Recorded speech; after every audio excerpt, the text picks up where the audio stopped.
To have you in the Connolly family. The truth is, I had a feeling Caitlin would be joining our family someday after she survived a week in a minivan with my family on vacation in Ireland in 2019. What she endured in that tight space was heroic.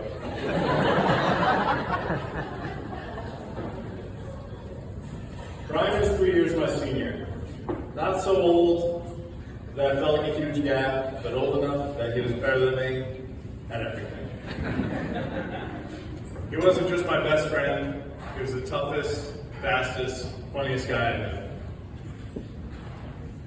Brian's legendary toughness, in my eyes, began in 2004. Brian got beat up by a local bully named Brian LaValle.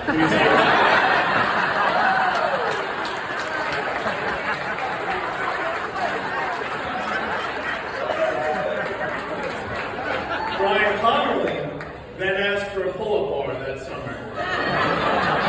He started cranking out pull-ups and push-ups until he could take on the rival Brian. He went to the 7th grade, a hero that year. The legend grew taller still in 2006. I was at Memorial Park playing wall ball when I got into a scuffle with an older kid. Brian was hanging out at the carousel when he caught wind of this. You remember the carousel down on Interconnect Road, where you'd buy your Tic Tacs, your Gatorade, maybe the occasional sunflower seeds? Yeah, so Brian's chowing down on some sunflower seeds with his boys, and he heard I got beat up at the park. Brian immediately bikes over there. By the time he got there, I was gone. He beat the kid up anyway. As the story goes, he jumped off his bike and without exchanging any words, fed this guy some knuckle sandwiches. Thanks, Brian. To a 14-year-old me, Brian was the closest thing I knew to Russell Crowe, fighting around the world. I could go on, but I also mentioned he was fast. Not only was he the first nephew to defeat Uncle Jim in a foot race, not only did he hold the backstroke record at the swim club for some period of time, I'm not sure, but there was also the tricycle incident of 1998, the year of the Denise. So we have a small slope in our backyard where we race our tricycles down the slope. Brian conveniently always got the big wheel, and I got some rusty tricycle. Brian was undefeated, except one time when he let me win. Brian let me win so he could crash into me from behind and then wedge me and my tricycle underneath the chain link fence.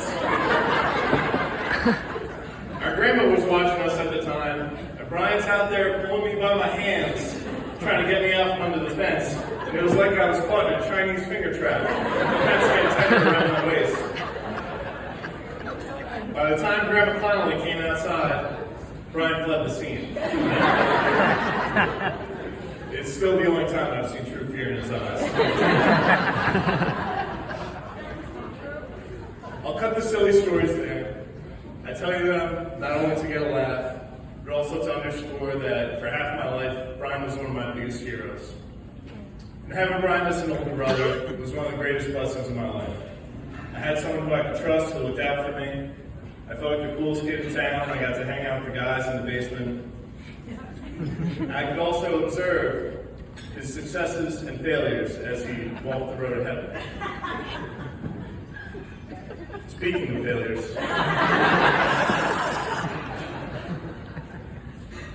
every hero has to enter the desert, and my hero is no different. Brian's 40 days and 40 nights took the form of a post-grad, overweight pizza delivery guy.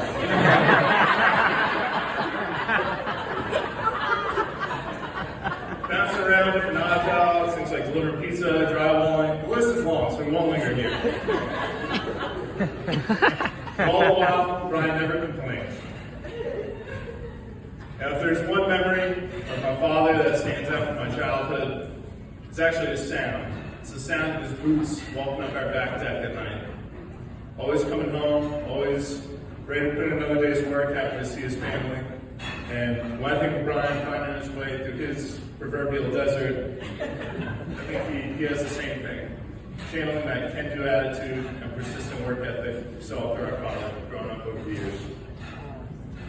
So Brian channeled that, eventually getting trained as an engineer in the U.S. Army Reserves, a career that he continues to excel with to this day. He began a promotion recently.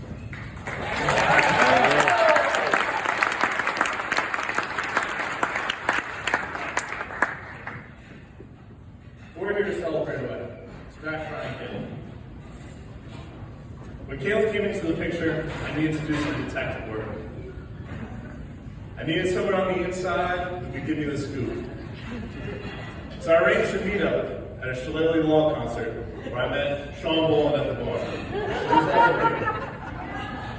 I met Sean Boland at the bar.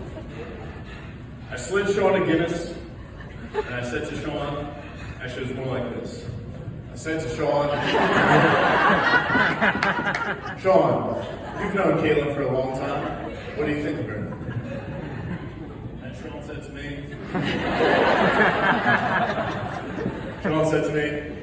Dev, Caitlin's solid. That was a direct quote, as I remember.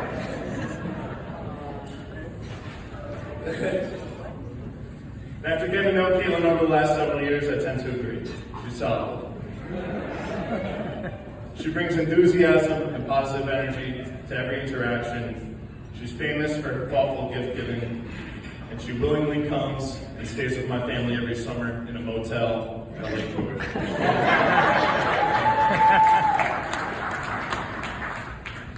Brian, I'm so proud to call you my brother. I love you both. Let's raise a glass to the newlyweds.